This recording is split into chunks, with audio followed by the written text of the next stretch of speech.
I need you to explain exactly why you were parked here. I understand, officer. I was just visiting a friend down the street. Is this briefcase here yours, sir? Yes, officer. It contains work documents. All right, thank you. Have a safe night. Marcus Reed felt the dread before he saw the lights. An instinct carved from years of being black, successful, and still treated like a threat. The patrol car slid behind him on the empty midnight road outside the stadium he'd just finished locking up. Wind pressed against the tinted windows of his SUV as blue and red lights pulsed across the dashboard. He slowed, signaled, up.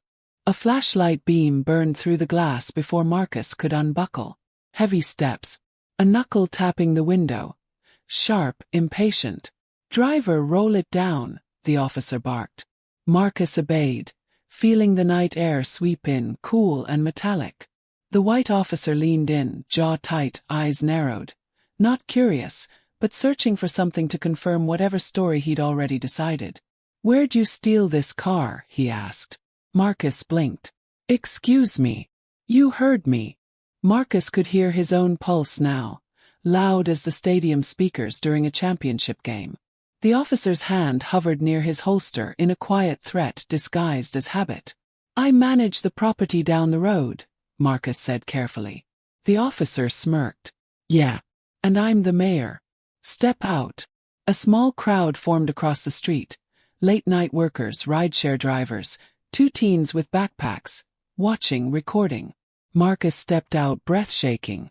The officer lifted his chin with cold authority. "Let's see how fast your story falls apart." And that was the exact moment Marcus realized. The officer had no idea who he'd just stopped. Marcus Reed drove slowly along the quiet service road, the stadium lights behind him dimming to their nightly power-saving mode. The massive structure stood silhouetted against the sky, a fortress of steel and concrete he'd spent years rebuilding. His greatest investment, his legacy.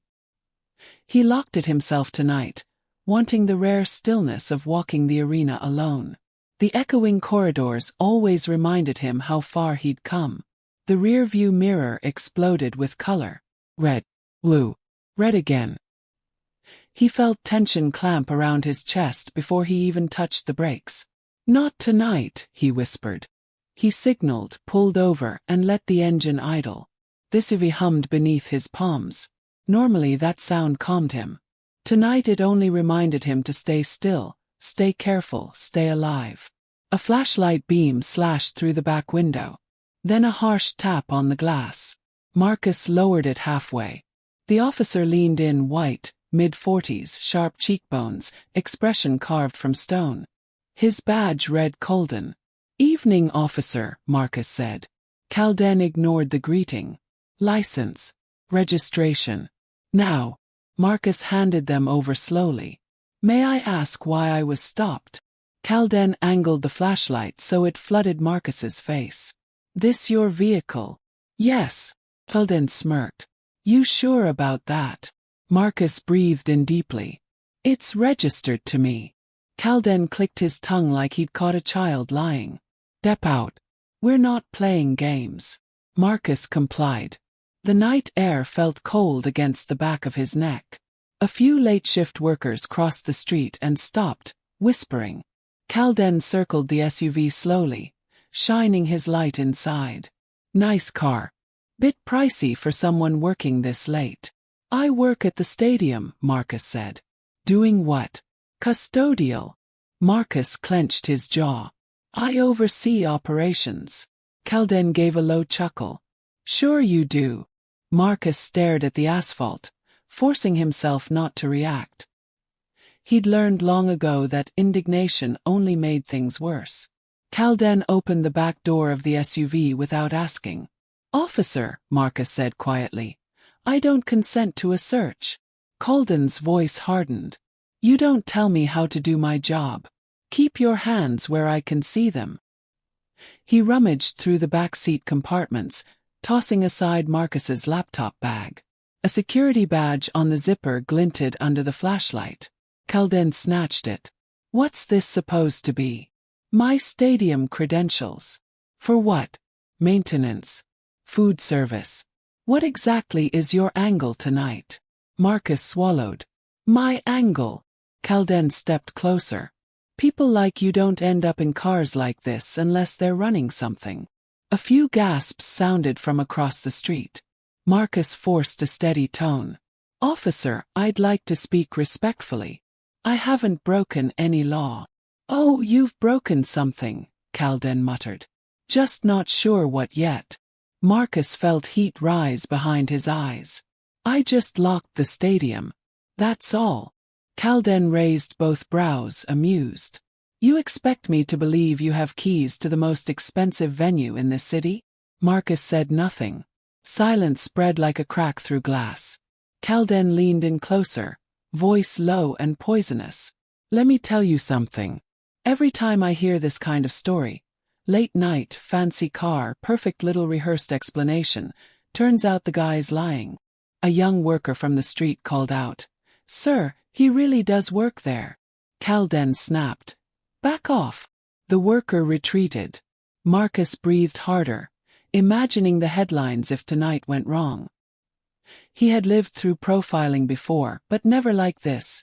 Never with such naked contempt. Calden walked back to the driver's door, shining his light across the dashboard. Whose stadium keys are these? Mine, Marcus answered. Calden straightened, face darkening. You want to play owner now? Marcus didn't reply. The officer stepped closer until their faces were inches apart. Prove, Calden said slowly, that you belong anywhere near that stadium. Marcus felt something inside him shift, fear mixing with quiet fury. He met Calden's gaze and said, Do you really want the answer to that? Calden's eyes narrowed. And for a split second, the entire street held its breath. Marcus sat on the curb, palms pressed against the cold concrete, breath sharp in the night air. Calden had ordered him to sit without explanation, pacing in front of him with the impatient energy of someone waiting for a confession he was sure would come. Traffic on the main street was light, but every passing car slowed. Heads turned. Cameras lifted. Marcus felt the sting of humiliation more than the chill. Calden stopped abruptly. You want to revise your story yet? Marcus stared straight ahead.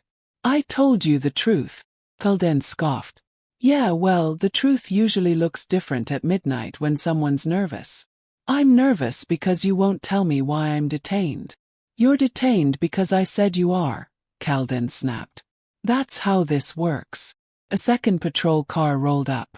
Its headlights washed over Marcus, forcing him to squint. Officer Hale stepped out, a younger, softer-faced man who looked between Marcus and Calden with uncertainty. What's going on? Hale asked. Suspicious vehicle. Suspicious driver. Suspicious everything, Calden said. Hale glanced at Marcus. Sir, did he explain the reason for the stop? Marcus shook his head. No, he didn't. Calden cut in quickly. I smelled something.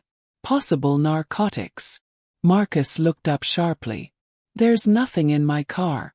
And you know you didn't smell anything. Calden leaned down until his shadow fell over Marcus. Don't get smart. Hale shifted uncomfortably.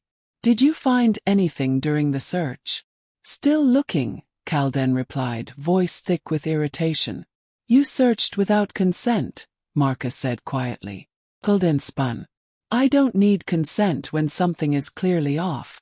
What's off? Marcus asked. Calden stared at him like the answer should be obvious. Your attitude. Your car. Your story. My story. Marcus repeated. I said I work at the stadium. Right, Calden said with theatrical sarcasm. I'm sure the stadium hires guys like you to drive luxury SUVs at midnight. Hale frowned. Calden. Not now, Calden barked. Marcus's fingers curled against the pavement. What exactly do you mean by guys like me? Calden didn't hesitate. People who don't fit the profile for owning anything that expensive. There it was. The naked truth. A few bystanders murmured from across the street. One of them stepped closer. The same young worker from earlier, still wearing his red stadium staff jacket. Officer, the worker said nervously. He really does work there. I've seen him. He's there all the time. Calden held up a hand. Step back or I'll detain you too. The kid froze and backed away. Marcus swallowed a surge of anger. He's telling the truth. I was finishing paperwork inside. Paperwork, Calden repeated mockingly. That's creative. You rehearse that. Marcus met his stare. I don't have to rehearse reality. Calden's jaw tightened. He turned to Hale. Run his information again. Full check. I want everything. Hale nodded reluctantly and retreated to his patrol car. Marcus kept his voice level. You know this isn't standard procedure. Everything I'm doing is standard, Calden said. You just think you're above it. I think I'm being profiled. Calden laughed once. A short, humorless sound. Everyone says that when they get caught. Caught doing what? Marcus asked. Lying, Calden shot back. Pretending. Acting like you're something you're not. Marcus exhaled slowly. You haven't asked me a single real question, officer. You've only accused. I ask the questions when I decide there's a point, Calden said. And right now, I don't see the point. From across the street, one of the onlookers called, We're recording everything. Calden turned. Good. Make sure you get the part where I'm doing my job. He returned to Marcus. What were you really doing at the stadium? I told you. Calden leaned down. Try again. Something that makes sense. It does make sense. Calden's tone sharpened. Not to me. Hale returned, holding a small slip of printed text. His expression was conflicted. Calden, he's clean. No priors. No flags. Nothing. Then run it again, Calden snapped. I already did, Hale said. Twice. Calden snatched the paper and stared at it, searching for some hidden flaw. Doesn't matter. His story still stinks. Marcus's voice was steady but low. My story stinks because you came into this with assumptions. Calden's eyes hardened. What did you just say? You assumed I stole the car. You assumed I don't belong near the stadium. You assumed everything before I even spoke. Calden stepped closer. I'm not obligated to believe fairy tales. It's not a fairy tale, Marcus said. It's my job. Calden circled him again, slow and predatory. And what job puts you behind the wheel of a vehicle worth more than my yearly salary? Marcus didn't answer. His silence wasn't guilt, it was exhaustion.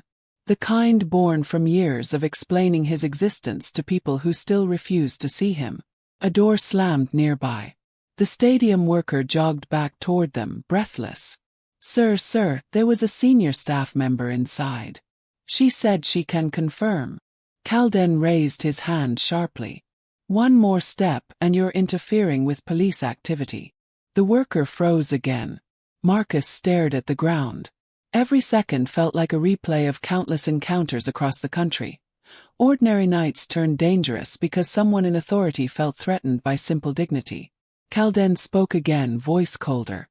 Here's how this works. I'm going to decide when you're done being suspicious. And trust me, that's not happening anytime soon. Marcus lifted his head slowly, meeting his gaze. Is there any answer I could have given that would have satisfied you? Calden smirked. Yeah. The truth.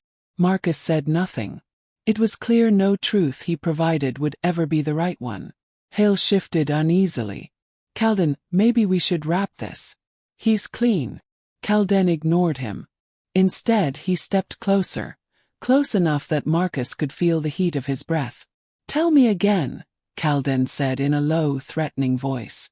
What were you doing at that stadium? Marcus inhaled once, steady and controlled. I told you the truth, he said. You just didn't want it. Calden's eyes darkened, and the night seemed to tighten around them. Marcus walked back into the stadium's staff entrance with a heaviness he couldn't shake. The long hallway stretched in front of him, silent and dim, lit only by the emergency strips along the walls. His footsteps echoed, an uneven rhythm that matched the thrum still in his chest. He felt the residue of the stop clinging to him like smoke. A cleaning cart squeaked around the corner. Serena, one of the night supervisors, froze when she saw him. "Marcus," she said softly. "You look rattled. What happened?" He tried for a neutral smile, but it wavered. "Police stop." Her brows pulled together immediately. "At this hour? For what?" "That's the thing," Marcus said quietly. "There wasn't a reason." Serena came closer, voice dropping. "Are you okay?" "I'm standing," he said. "It's something." She didn't like that answer. "Come inside. Please."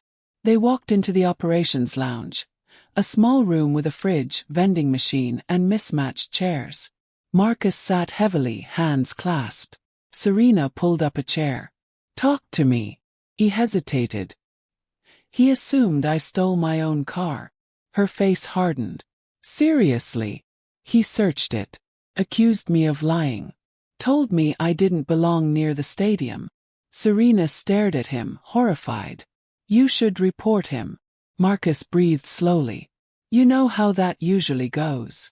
"You're not just anyone," she insisted. "That didn't matter to him," Marcus whispered. Serena frowned. "Did you tell him who you are?" "No," Marcus said. "That's the part that feels both wrong and right. I shouldn't need to say it to be treated with basic respect." Serena softened. "True. But he humiliated you." Marcus nodded. "And he enjoyed it." Before she could reply, the door opened and Jamal, a young maintenance worker, stepped inside cautiously. "Sure. I saw everything," Jamal said. "I tried to tell the officer you worked here, but he threatened to arrest me." Marcus sighed. "You didn't have to intervene." "I had to," Jamal said. "He talked to you like you were nothing. It wasn't right." Serena looked at Marcus again. "Please file a report." Marcus rubbed his forehead. "I just wanted to finish paperwork and go home." "You deserve better than silence," Serena said. Marcus's eyes drifted to the framed photographs on the wall. Stadium renovations, community events, championship games. Moments of pride. Moments he fought for. And yet tonight, none of that shielded him. Jamal spoke again, voice tense. "Sure. I uploaded the video I took. I didn't show your face clearly. Just the officer's behavior." Marcus stiffened. "Jamal, why?" "Because people need to see it," Jamal said. "This keeps happening because no one does anything." Marcus leaned back, conflict tightening his thoughts. "I didn't want to go public." "You didn't," Jamal said. "But he did. He made it public the moment he put you on the curb." Serena folded her arms. "He's right." Marcus swallowed hard. "Send the clip to me." Jamal nodded quickly and left the room. Serena watched Marcus silently. "You've been through this before, haven't you?" Marcus let out a humorless breath. "Many times. When I was younger it was store clerks. Then landlords. Then airport security. Then investors, even when I walked into meetings I scheduled.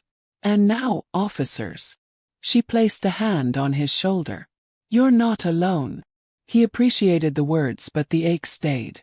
Across town, Officer Calden was in the precinct locker room, tossing his gloves aside arrogantly. A few other officers lounged nearby, half listening. "Took down a liar tonight," Calden said, cracking his knuckles. "Guy tried to pretend he worked at the stadium. Dressed the part and everything." One officer smirked. "People make up anything these days." "Yeah," Calden said. "He was nervous.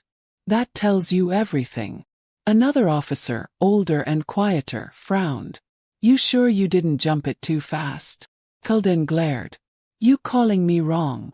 "No," the man said calmly. "Just asking if he actually did anything." Calden scoffed. "Existing suspiciously.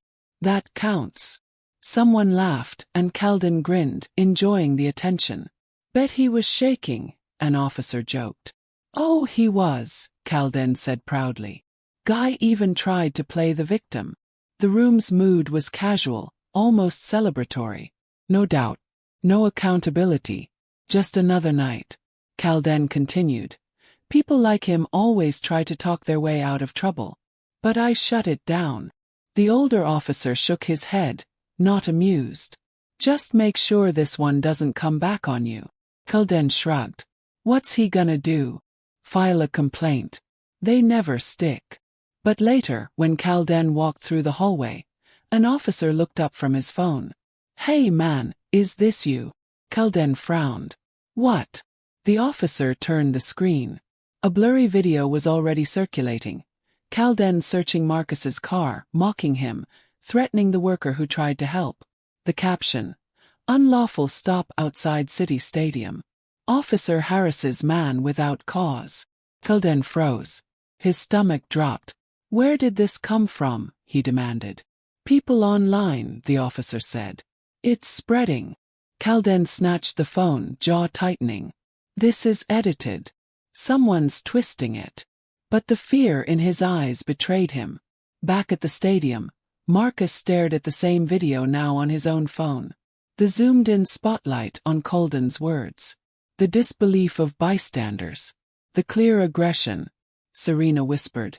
Marcus, this might blow up by morning. Marcus exhaled slowly, a deep, tired breath.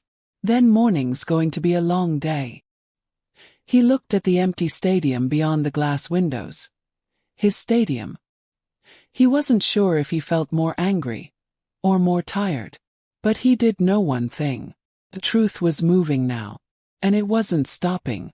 By sunrise, the video had crossed every major social platform. Marcus woke to a vibrating phone. Notifications stacked like falling bricks. Dozens of missed calls. Hundreds of messages. Serena. Jamal. Board members. Even reporters he'd never met. He sat on the edge of his bed, staring at the screen. The top notification read, You need to speak with us immediately, board chair. Marcus drew a long breath and stood. He wasn't ready, but the storm was already here. At the stadium headquarters, tension buzzed through the hallways. Staff huddled in groups, whispering. Screens in the media lounge played the now viral clip on loop. Every few seconds, the same moment replayed. Calden leaning into Marcus's SUV, voice sharp, assumptions naked. Serena intercepted Marcus the moment he walked in. They're waiting for you upstairs. Who's they? Marcus asked. The board. Sponsors. Legal. Everyone. He nodded slowly. Of course they are. She squeezed his arm. You didn't do anything wrong. That's never stopped trouble before, Marcus murmured. Inside the conference room, the entire board sat at a long table, eyes fixed on Marcus as if he carried a lit fuse. Screens behind them displayed paused frames from the viral video. The board chair, Douglas Kent, cleared his throat. Marcus, thank you for coming. We have a situation. I'm aware, Marcus said. Douglas gestured to the screen. This incident has gone far beyond a routine traffic stop. Another board member, Ramirez, leaned forward. We've been contacted by 3 national news outlets already. And several of our sponsors want reassurance, another added. A legal officer chimed in. We need to understand what happened. Marcus remained standing. What happened was exactly what you saw. I was profiled, searched without consent, and humiliated. Douglas interlocked his fingers. Marcus, why were you there so late? To finish work, Marcus answered. The same reason I'm there late most nights. This stadium doesn't run itself. Ramirez nodded sympathetically, but others exchanged uneasy glances. Marcus, the legal officer said gently, are you prepared to deal with the press? They'll want interviews. I didn't ask for any of this. I know, she said softly. But the video is everywhere now. Ramirez tapped his pen. There's also the question of public relations. Marcus frowned. Meaning? Douglas leaned forward. Meaning the stadium's reputation is tied to this moment. If the public finds out that the man in the video is the stadium's owner, it changes the narrative, someone finished. Marcus stiffened. I'm not ashamed of what happened. But I don't owe the world my biography just to prove the officer was wrong. You're right, Douglas said carefully. But practically speaking, this may be unavoidable. Marcus looked away. You're asking me to expose myself. We're asking you to lead, Douglas replied. Marcus inhaled slowly. I've been leading quietly for years. Why does it take being harassed for people to notice? Silence filled the room. Finally, Douglas sighed. We won't pressure you. But prepare for the possibility. Across town, the police department was in crisis mode. Chief Harden stood at the center of a crowded briefing room, jaws tight. How bad is it? He asked. A public information officer held up a tablet. 2 million views and climbing. Hashtags everywhere. People are furious. What's the officer's name? Harden asked. Calden, someone said. 47 years old. A history of aggressive stops. Harden swore under his breath. Of course it's him. Another officer added. Reporters are already waiting outside. They want a statement. Draft one, Harden said. Something neutral. Neutral won't work, the PO warned. Not with this footage. Harden pinched the bridge of his nose. Then say we're reviewing the incident. A murmur spread across the room. One officer finally said, Chief, have you watched the video? Harden's silence answered the question. Meanwhile, Calden stormed into the station, angry and defensive. This is ridiculous, he spat. People edit videos all the time. It doesn't mean anything. Officer Hale followed him, uneasy. Calden. That wasn't edited. Everything out there happened. Calden whirled. Whose side are you on? The side of reality, Hale said quietly. Calden scoffed. That guy was hiding something. I felt it. Hale met his eyes. What you felt is not probable cause. Calden walked away, muttering, Everyone's against me. Back at the stadium, Marcus watched Jamal's original video frame by frame in his office. He didn't want to, but he forced himself. Every second was a reminder. The questioning, the disbelief, the assumption of guilt. Serena stepped in quietly. The community leaders called. They want to know if you'll stand with them. Stand with them how? Marcus asked. A public statement. A gathering. Something visible. Marcus swallowed. I'm not a spokesperson. You are now, Serena said gently. He rubbed his temples. Why does it always fall on us to fix the harm done to us? Because we're the ones who understand it, she whispered. Marcus's phone buzzed with a new message. From an unknown number. He opened it. A screenshot of Calden's personnel file. The message read, This isn't the first complaint. Marcus stared at the screen. There are others. Serena leaned in. What will you do? Marcus didn't answer immediately. He stood and walked toward the large window overlooking the stadium field. I spent years building this place, he said quietly. Creating opportunities. A community space. And one officer nearly reduced me to a stereotype. Serena stepped beside him. Marcus, the camera didn't lie. People can see what happened. That's what scares them, Marcus said. And that's why they're watching me now. Because your voice matters. He looked at her, eyes shadowed. And because the truth is bigger than me. He turned back to his desk, phone buzzing again. Another message, another article, another wave of reactions. The story was no longer just a video. It was becoming a reckoning. And Marcus knew something else. This was only the beginning. Marcus barely made it through the staff corridor before the first reporter spotted him through the glass doors. A woman in a gray blazer pressed her hand against the window as if that alone would stop him. That's him, she shouted. Marcus Reed. In seconds, a swarm gathered outside. Microphones lifted, cameras raised, lights flicked on. Their voices blended into a chaotic roar. Sir, are you the man in the viral video? Were you unlawfully detained? Do you plan to sue the department? Is it true you work at the stadium? Marcus's pulse surged. Serena hurried toward him, breathless. Security's trying to hold them back, but they keep pushing forward. I don't want to talk to them, Marcus said firmly. I know. But they won't disappear. Not anymore. He rubbed his jaw and stared at the flashing lights outside. It felt like a spotlight was being forced onto a wound he hadn't even processed yet. Upstairs, the board was waiting again. Another emergency meeting.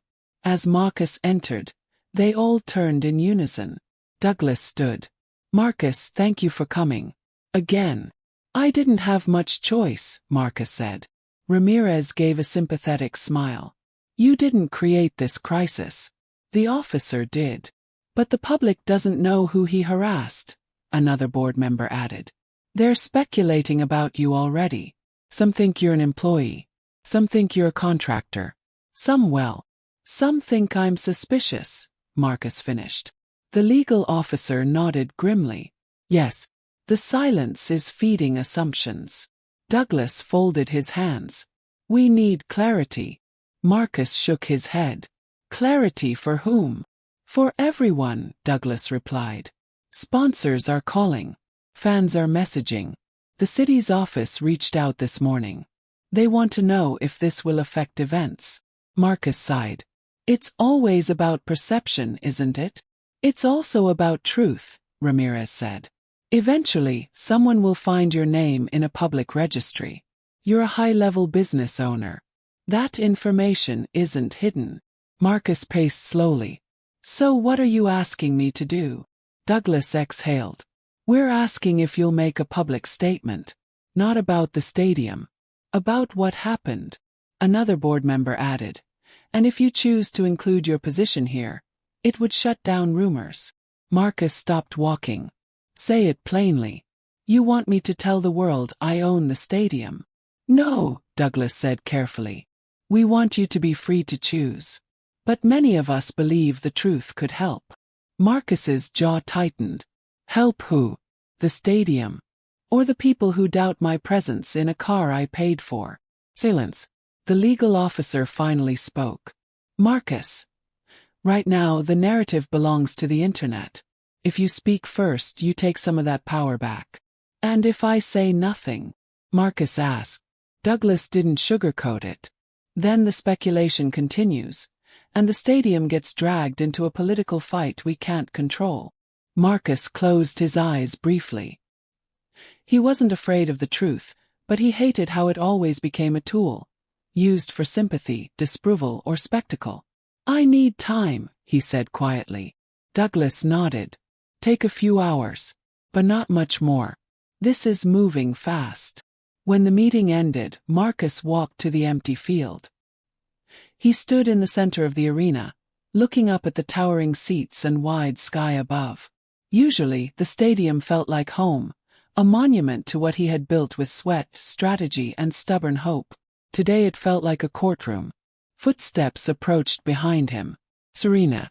Everyone keeps asking what you're going to say, she said softly. Marcus kept his eyes on the sky. I don't know yet. You shouldn't have to explain yourself to anyone. I know, he whispered. But if the story becomes distorted, what happened to me will be overshadowed by speculation. Serena nodded. People want a face. Name. That's what makes stories real. Marcus exhaled. I'm tired of being someone else's lesson. You're not, she said gently. You're a human being who deserved respect and didn't get it. If you choose to speak, do it for yourself. Not for them.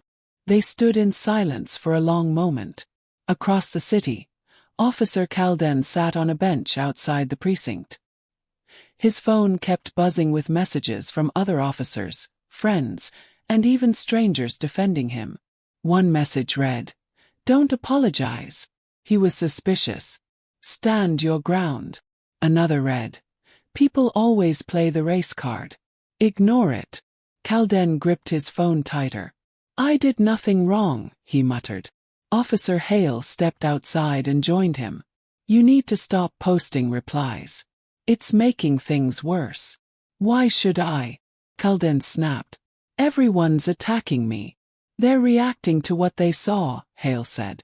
And what they saw was bad. Calden glared. He had attitude. No, Hale said calmly. He had dignity. Calden stood abruptly. I'm not letting some viral clip ruin my career. Hale shook his head. It's not the clip. It's your actions. Calden stormed back inside. But fear clung to him now. Meanwhile, Marcus returned to his office. His phone buzzed again. A message from a national news anchor. We are prepared to give you the microphone whenever you're ready. Another from a civil rights group. We stand with you. Let us know how we can support. Marcus sat down slowly. Maybe silence wasn't protection. Maybe silence was surrender. He stared at the blinking cursor on a blank statement draft. His reflection in the dark laptop screen looked worn, but resolute. Serena's words echoed. Do it for yourself. Marcus placed his hands on the keyboard. He began to write. Marcus stood behind the curtain of the stadium's press room, breathing slowly, fighting the tremor in his chest. Reporters filled every seat. Cameras pointed toward the podium like rows of unblinking eyes. Murmurs rippled through the crowd, the kind that precede a storm. Serena touched his shoulder. It's time. I know, Marcus murmured. You're not alone, she whispered. He nodded, stepped forward, and walked into the blinding light. Instant silence. Dozens of lenses zoomed in on him. Faces leaned forward. Everyone waited. Marcus stood at the podium, cleared his throat, and spoke quietly. Thank you all for being here. Cameras clicked. Reporters raised their pens, ready. I didn't call this press conference because I wanted attention, he said. I called it because what happened to me is happening to people across this country. Every day, without cameras, without witnesses, without consequences. A low murmur spread through the room. Marcus continued, voice steady. On the night of the incident, I was detained without cause. I was questioned as though I were a criminal. I was treated with suspicion before I had spoken a word. A reporter shouted, Sir, are you the man in the viral video? Marcus met her gaze. Yes, I am. Flashes erupted. Another voice. Why haven't you spoken sooner? Because I needed time to understand the weight of this moment, Marcus said. And because I knew the moment I spoke, my life would change. Reporters exchanged quick looks. Marcus took a breath. Many of you are asking who I am. You've speculated, assumed, debated. He paused. I'm here to tell you the truth. Every camera light intensified. My name is Marcus Reed, he said clearly. And I am the owner of this stadium. Audible. Reporters jolted upright. What? He's the owner. Sir, can you repeat that? Marcus lifted the microphone slightly. I said I own this stadium. Chaos erupted. Questions fired from every direction. When did you buy it? Why wasn't this publicized? Did the officer know? Do you believe race played a role? Is the department covering anything up? Marcus raised a hand, and the room gradually quieted. I'm not here because of my position, he said. I'm here because of my humanity. That officer didn't know who I was. He didn't care who I was. He judged me the moment he saw me. A reporter near the front spoke gently. Mr. Reed, what did you feel that night? Marcus hesitated. Then he told the truth.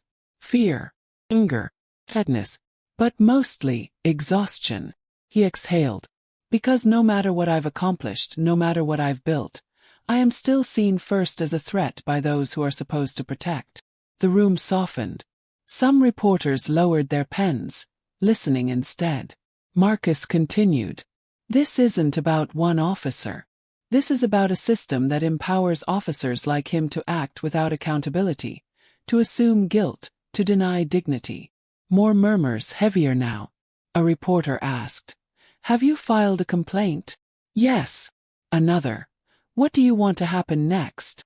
Marcus didn't blink. I want transparency. Investigation. Change. A deeper silence followed.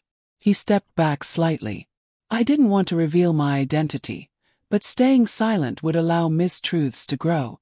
And I refuse to let ignorance define this moment. Someone near the back shouted, "Mr. Reed, what would you say to Officer Calden?"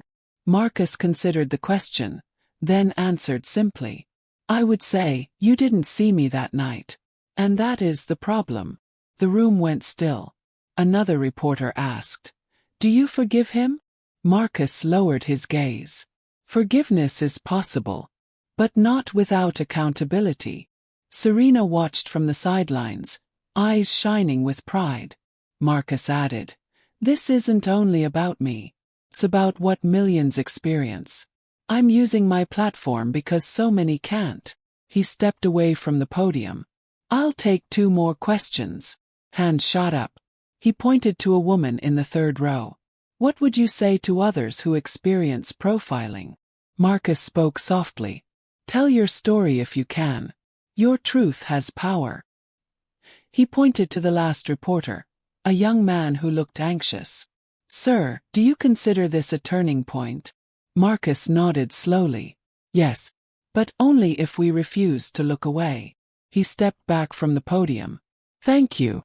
The room erupted again as he walked off stage. Meanwhile, at the precinct, all eyes were glued to a live broadcast of the press conference. Officer Hale stood with arms crossed, watching Marcus speak with quiet intensity. Calden barged into the room, red-faced. "He's lying. He's just trying to make me look like the villain." Hale turned. "You did that yourself." Calden pointed at the TV. "He planned this. He wanted attention." "You humiliated him," Hale said. "And didn't even ask who he was." "That doesn't matter," Calden snapped. Hale shook his head. "It matters more than you think." Other officers avoided eye contact. Some looked uncomfortable, others irritated. The chief entered the room and stared at Calden. "We'll talk in my office." "Now." Calden swallowed, fear finally showing. Back in the stadium corridor, Marcus stepped into a quiet hallway, heart pounding. Serena hurried toward him. "That was incredible," she said softly. "You spoke truth with strength." Marcus leaned against the wall. "It feels like I just dropped a weight I've carried for years." "You did," she said. "For yourself and for others." He nodded, but the exhaustion in his eyes remained. "Doesn't feel like victory yet." "It will," she whispered.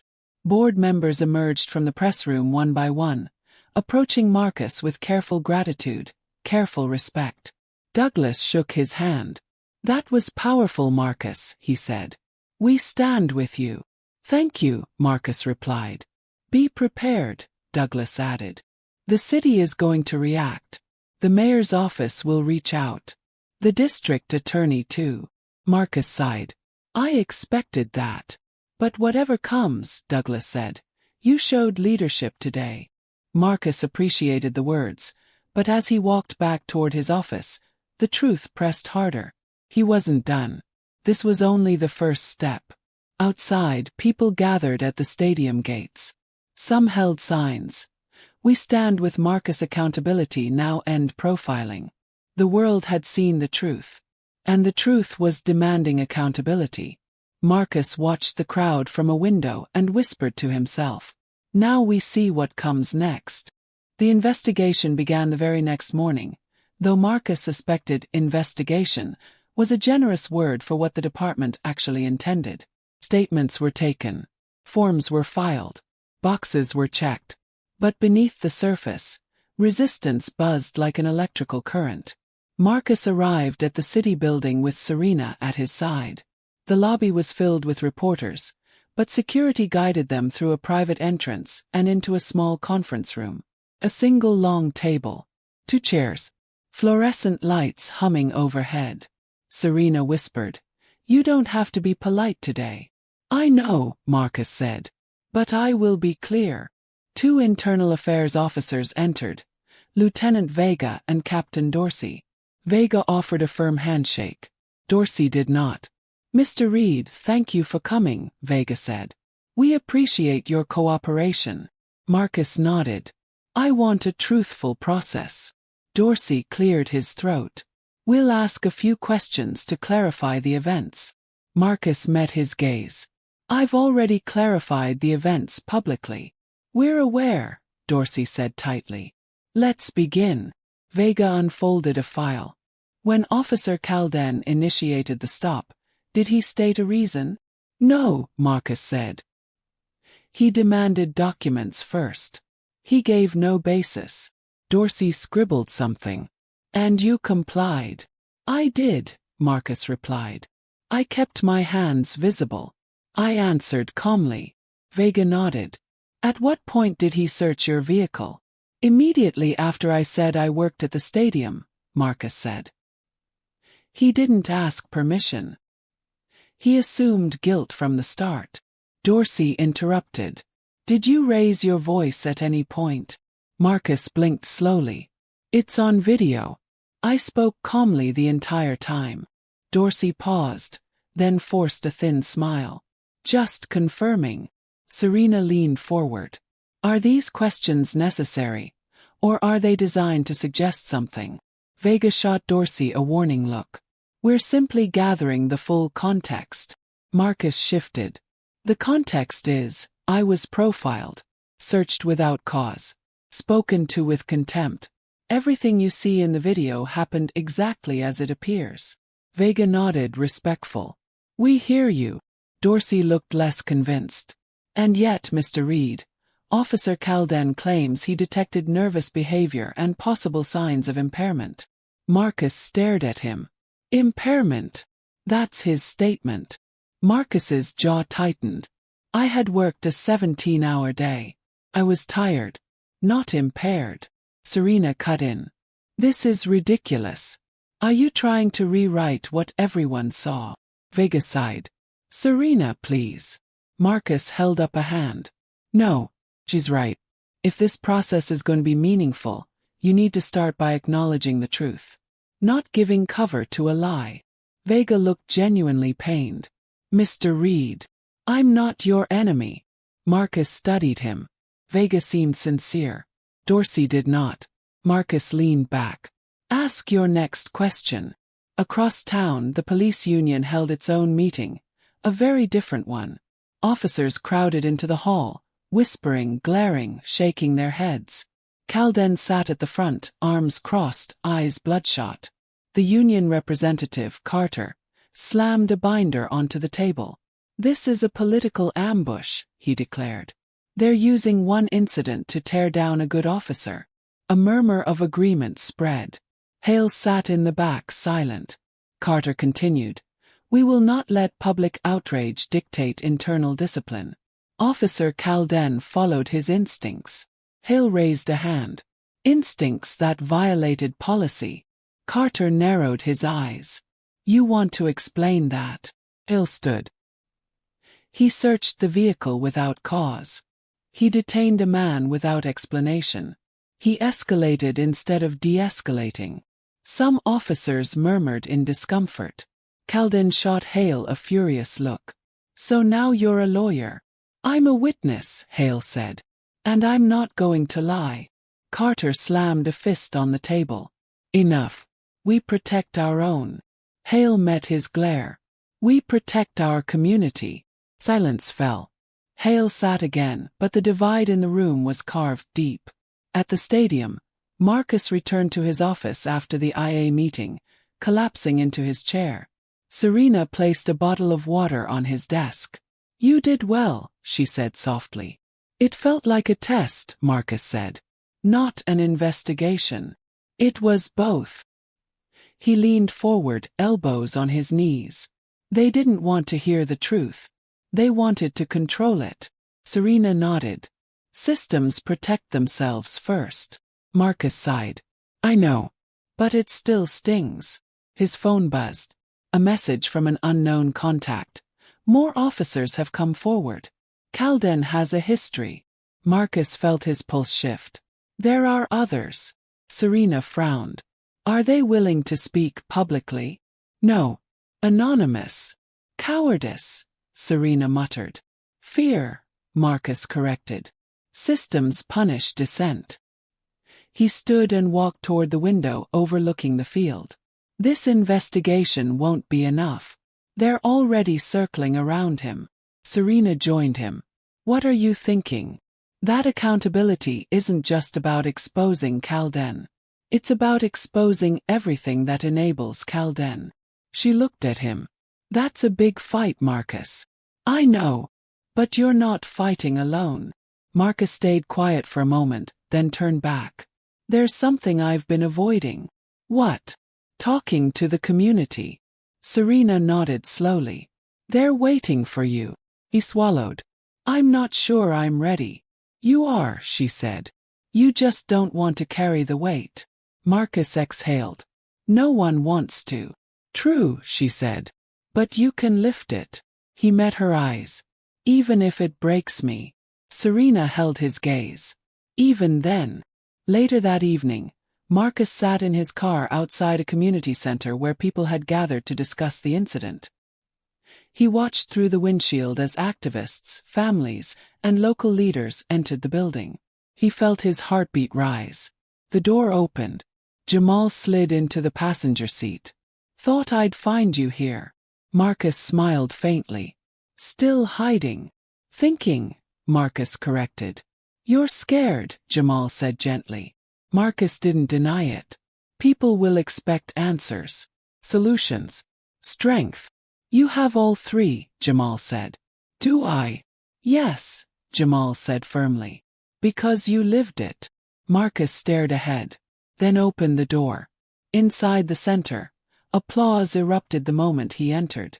People stood, welcoming him with warmth he hadn't expected. He felt it hit him like air after drowning. A woman approached. We're with you, she said. Whatever comes next. Marcus nodded, voice soft. Thank you. A man added. Your story is our story too. Marcus exhaled, steadying himself. He stepped forward, ready to speak, ready to lead, ready to expose not just one officer, but the entire system that shielded him. The hearing room was packed. Journalists lined the walls, notebooks ready. Community members filled every seat. Officers stood stiffly in the back, some defensive, some uneasy. The review board sat at the center table, their expressions grave. At the front of the room sat Officer Calden, jaw clenched, arms rigid, eyes flicking from person to person as if each one were a threat.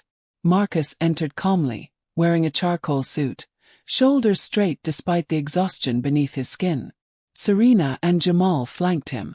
Applause rose from the audience, soft but steady, grounding him. He walked to the stand, placed his hand on the railing, and took a breath. The board chair, Dr. Langley, spoke first. Mr. Reed, thank you for being here. Please recount the incident in your own words. Marcus nodded slowly. On the night of the stop, I was leaving the stadium. I was alone. I was tired. And I was targeted. Calden shifted, whispering something to his union representative. Marcus continued, voice steady. The officer approached with hostility. He assumed guilt without reason. He searched my car before asking a single meaningful question. He dismissed my words because of what he believed about people who look like me. A quiet gasp traveled through the crowd. Dr. Langley leaned forward. How did his actions affect you, Mr. Reed? Marcus hesitated, choosing honesty over eloquence. I felt small, he said. Smaller than I have felt in years. I've spent a lifetime pushing against the idea that my skin is suspicious, that my presence must be justified. But that night, he made me feel like the boy I once was. Afraid. Powerless. A woman in the audience wiped her eyes. Marcus added softly. Success doesn't protect us. Money doesn't protect us. Ownership doesn't protect us. Not when bias is the first lens we're seen through. Dr. Langley nodded. Thank you, Mr. Reed. He stepped aside. Calden rose next. Calden's representative spoke first. Officer Calden has served this city for 22 years. He believed Mr. Reed's behavior was suspicious. Marcus turned slightly. Suspicious how? The representative stiffened. His late-night presence, his inconsistent explanations. My explanations were consistent, Marcus said quietly.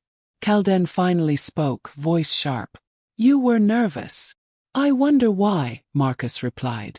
It looked like you were hiding something, Calden insisted. Marcus kept his tone gentle. I was hiding nothing, officer. You were projecting everything.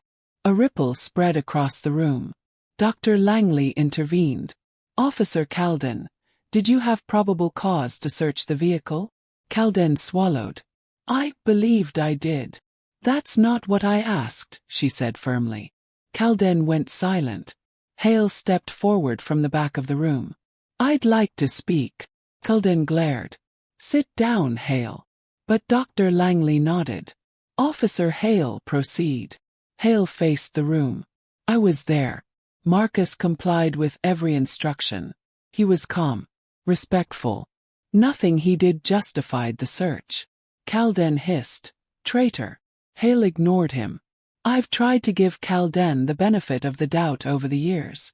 But this wasn't instinct. It was bias. And that bias put an innocent man at risk. The room buzzed with tension. Calden surged to his feet. You don't know what you're talking about. Dr. Langley tapped her gavel. Officer Calden, sit. Calden sat seething. Hale looked at Marcus. I'm sorry. You deserved better. Marcus nodded once. Thank you. The board retreated for deliberation. The room hummed with whispers. Serena squeezed Marcus's hand. You did everything right, she said. Marcus stared at the wall. I didn't want to fight this battle. But here I am. Jamal added. And you're winning it. Marcus shook his head. Winning isn't the point. Changing something, that's the point. The board returned. Everyone stood. Dr. Langley unfolded the decision. After reviewing the testimony, video evidence, and officer records, the board has determined the following. Officer Calden violated departmental procedure, conducted an unlawful search, escalated without cause, and demonstrated discriminatory behavior. The room erupted. Gasps, murmurs, sighs of relief. Calden's face darkened. Dr. Langley continued, voice resolute. Officer Calden will be placed on immediate suspension pending termination review. The department will launch a full audit of similar stops conducted by him over the past 10 years. Additionally, new bias training and oversight protocols will be implemented for all officers. Calden shot to his feet. This is political. This is a witch hunt. Dr. Langley hit the gavel. Remove him, please. Security escorted him out as he shouted. You'll regret this. All of you. The door slammed behind him. Silence swelled, then applause filled the room. Loud, triumphant, emotional. Serena whispered, Justice. Marcus shook his head gently. A step. Not justice. Jamal asked, How do you feel? Marcus exhaled, long and heavy. Relieved and tired. So tired. Serena rested a hand on his back. Scars remain. But they remind us of what survived. Marcus looked around the room. Faces of gratitude, hope, exhaustion. This wasn't just about me, he said softly. It was about the people before me. And the ones who will come after. He walked toward the exit. Outside the hearing room, crowds waited, applauding, reaching for him, thanking him. Marcus stepped into the sunlight. For a moment he closed his eyes. The warmth washed over him, not as victory, but as release. A reporter approached hesitantly. Mr. Reed, any final comment? Marcus opened his eyes and spoke with quiet strength. We've taken a step today. But real change isn't measured by punishment. It's measured by safety, dignity, humanity. Until every person can move through this city without fear, the work isn't done. He walked away, not triumphant but resolute. Because justice had arrived. With scars. But it had arrived.